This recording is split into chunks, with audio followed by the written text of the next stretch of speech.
Hello Virgo, ako ulit. Mga ka-UVG, tingnan natin kung anong ganap sa'yo or anong ganap. Okay, sige. Let's see. Pasensya na kayo sa background, umuulan kasi at saka mga kapitbahay akong madada. Okay, sige.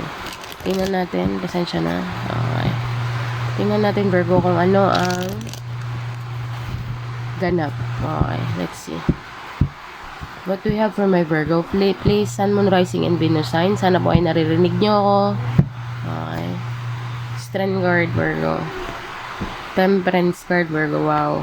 And the 8 of Pentacles. So, Virgo, you are working something here or you want to work out with something. You are still balancing things out with the 7 of Pentacles is being here. Virgo, Strength card, Leo card, Temperance card. You are balancing things out here. Definitely. You want to balance something. Why I say someone. We'll see here, Virgo. Okay. Ang lakas ng career dito, Virgo. Ang lakas ng career. So, clarify the strength card, please. Clarify the strength card. Clarify the strength card, please, for my Virgo, Sun, Moon, Rising, and Venus sign. Sana naririnig nyo ako, Virgo. Sana. So, 5 of Wands. There is a fight here, Virgo. Merong high blood dito, Virgo. But at the same time with the 9 of Swords, someone is hindi siya makatulog or sometimes can represent inner conflict. Okay. Inner conflict.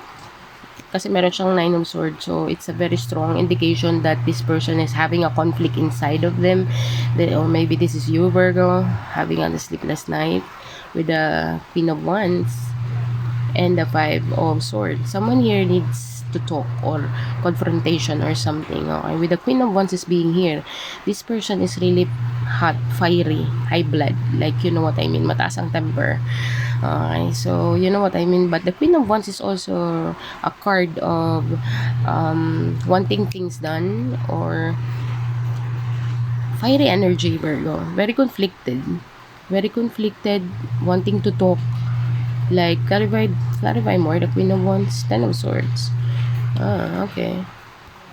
Maybe this person is feeling betrayed or feeling lied to or some sort. I don't know. Maybe this is you, Virgo, or maybe the person that you are dealing with, or maybe people around you. I don't know, but we'll see. There is a heavy conflicted situation here, having a sleepless night, Virgo. Yun ang nakikita ko very strongly. Okay, bahala ka na, Virgo, kung saan ka mag-resonate dyan. But with the Temperance card is being here, clarify the Moon card. You're balancing things out, Virgo. You're shutting down.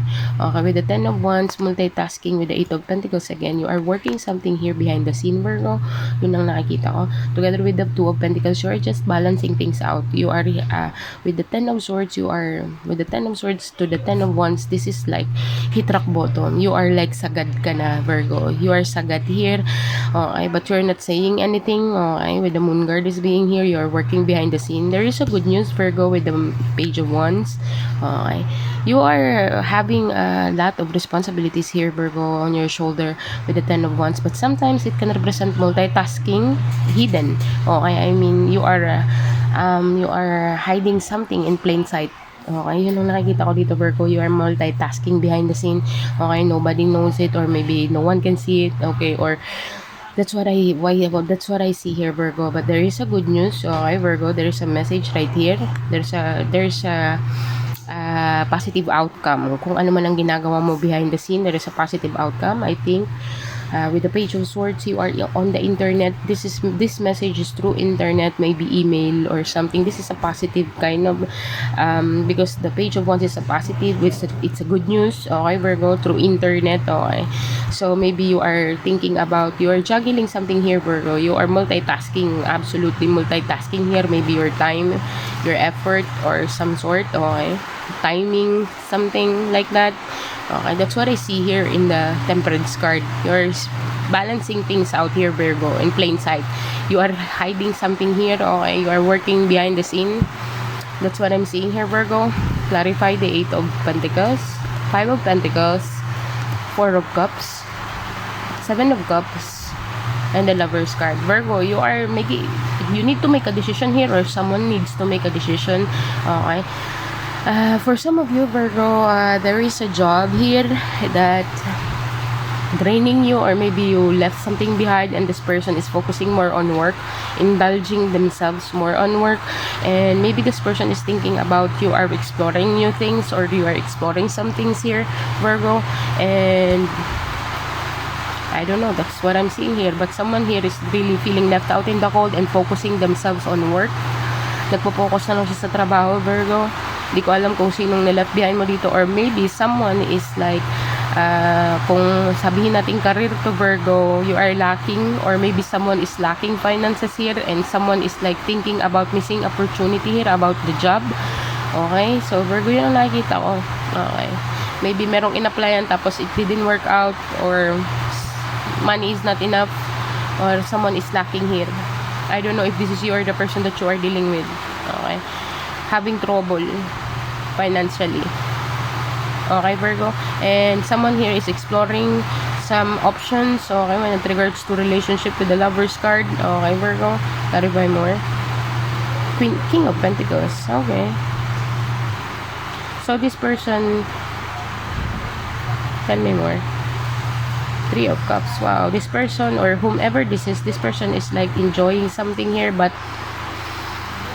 feeling left out in the cold, focusing on work, exploring things here. But with the Lovers card is being here, this person thinks about, meron siyang iniisip na kailangan niyang gumawa ng desisyon, or maybe this is you, Virgo.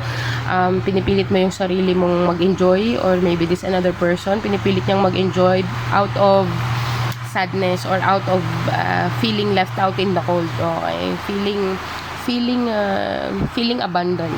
Okay, so nagpo-focus na lang sa work, at saka nagtatry na maglabas-labas, or nagtatry kung saan-saan, but inside of this person's heart, Virgo, with the King of Pentacles is grounded person. So with the Lovers card, this person is very grounded, but naisip nitong person na to, sa energy po, wala po tayong gender, ha, yun ang masasabi ko. So maybe ikaw ay lalaki nanonood dito. Okay, King of Pentacles po, ang character ng King of Pentacles is a grounded person. Okay, so siguro iniisip niya kailangan niyang gumawa ng desisyon regarding sa situation, kasi feeling something left out siya, or baka iniwan mo tong taong tong, Virgo.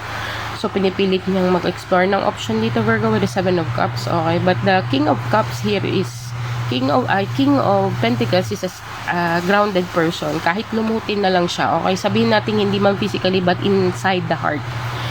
Ang puso ng King of Pentacles is very grounded. Okay, hindi ko masasabi kong stick to one siya. What I mean is, yun nga, may kasabihan, 'di ba, na ang quote na ang pagpapakasal is walang kwenta, ang pagkakaroon ng anak walang kwenta, ang pagtatawag mo ng baby walang kwenta, ang pagtatawag mo ng kung ayaw magpa-keep sa'yo.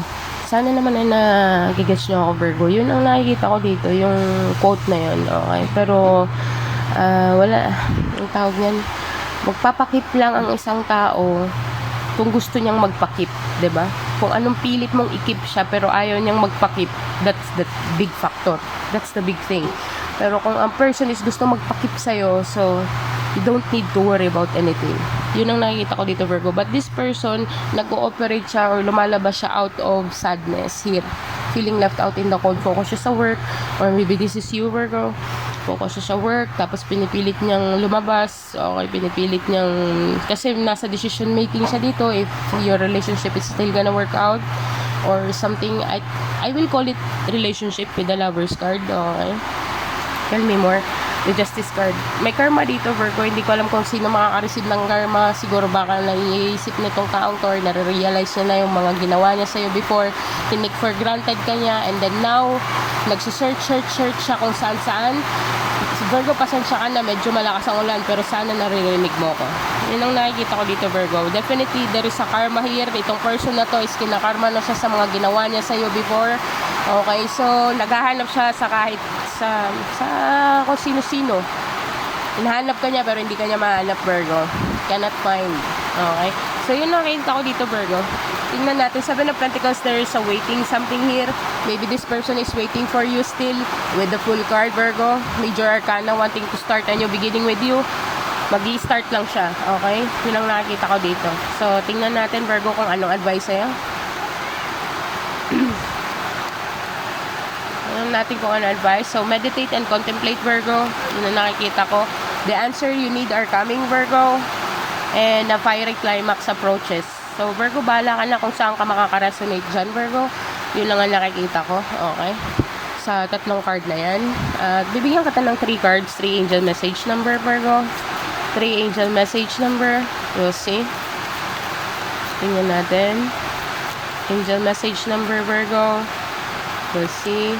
You have 5, 7, Virgo, at saka 4. So, Virgo, Google mo yan, 754.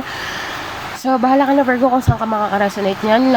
Yan lang po ang mailalatag ko sa iyo sa ngayon. So, thank you for being here, Virgo. Thank you for watching. Pasensya na sa ulan. Thank you for being here. Thank you for watching, and bye for now.